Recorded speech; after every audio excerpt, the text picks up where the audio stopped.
Meron tayong project na Soul 115 dito, carb type. Yan. Start natin.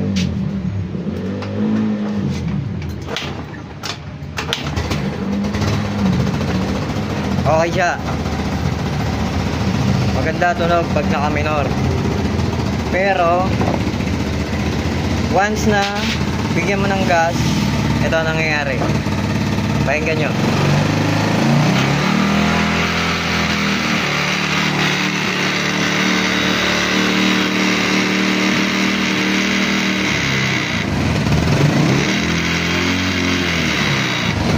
Kala mo vibration, okay lahat.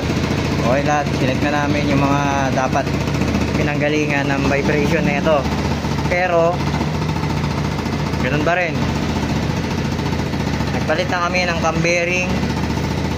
Dalawang cam bearing pinalitan namin. Pero ganun pa rin. Ganun pa rin. Ayun. Tanggalin natin sa pagkaka-stand.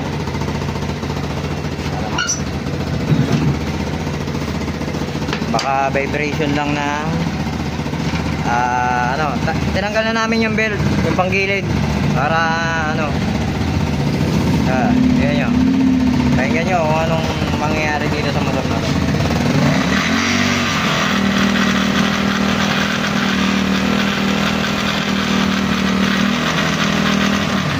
Yan. Ngayon size na natin. Baba.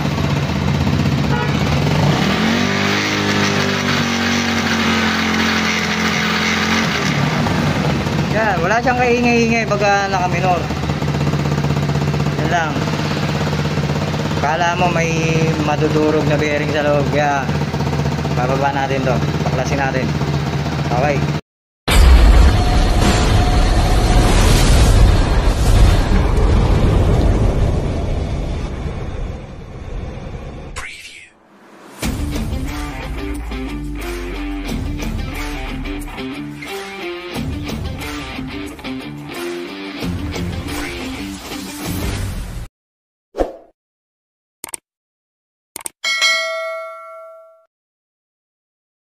At yan mga ka-ride, ito nabaklas ko na yung head block tsaka yung dalawang panggilid, baklas ko na ito. Ayan. Tanggal na rin yung magneto.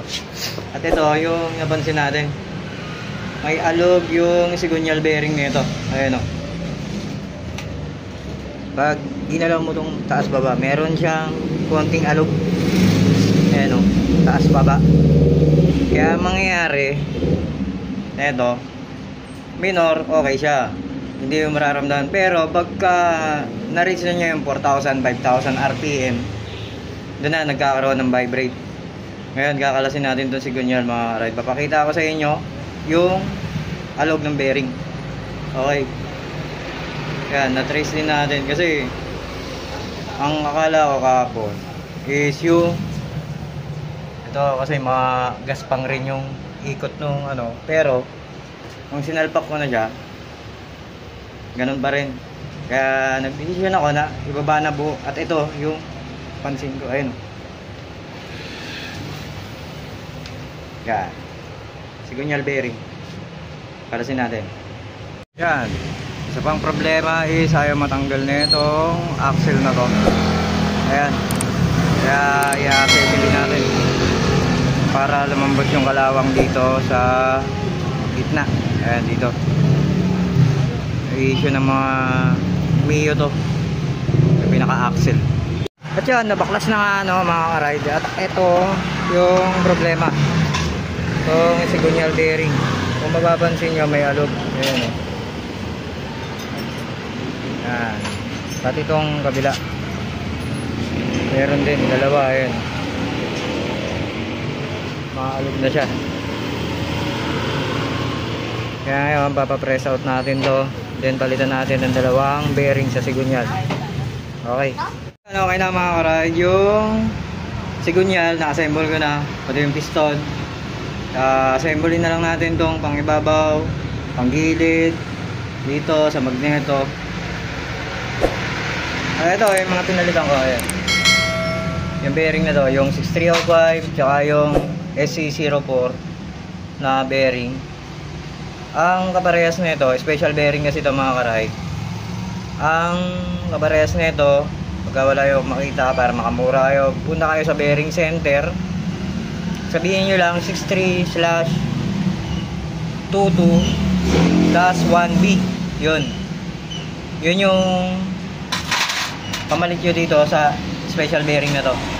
Yan. Ito 305 lang naman to, 6305 ang kabilang ano ng sigunyan. Yan, binalitan ko. Tapos assembling ko lang to. Top dead center natin. Yan. Yan pala tandaan, top dead center yung kunya na yan, nakatutok dito sa ibabaw, then sa camshaft. Okay, may ulit pag assembling lang natin to. At yan, tapos na, naka-assemble na natin to mga karay. Yan, okay na siya. Isasalpak na lang natin dito sa chassis na itong motor na to. Soul 115 to. Ayan, tapos ko na-assemblein. Yan, langis na lang. Okay, yan. Small tool. Sponsor. Okay, salpak natin sa chassis. Tignan natin kung maingay pa. A few moments later. At yan mga ka-ride, isalbak na natin sa kanyang chassis tong makina na itong usual na ginagawa natin. Ngayon, check naman natin kung may ingay pa. Paano rin natin. Yun. Pakinggan nyo kung may ingay pa.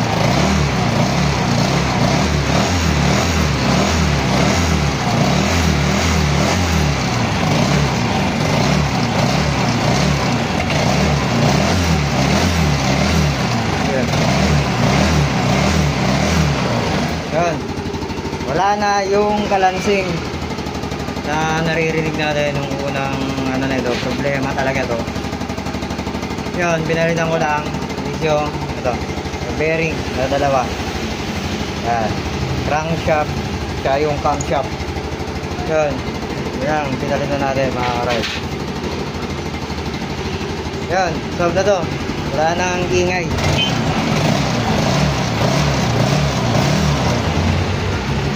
Good.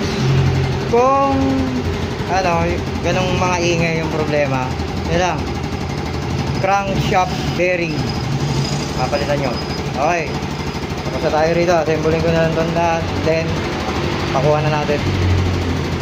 Okay, babush. Yeah, peace out.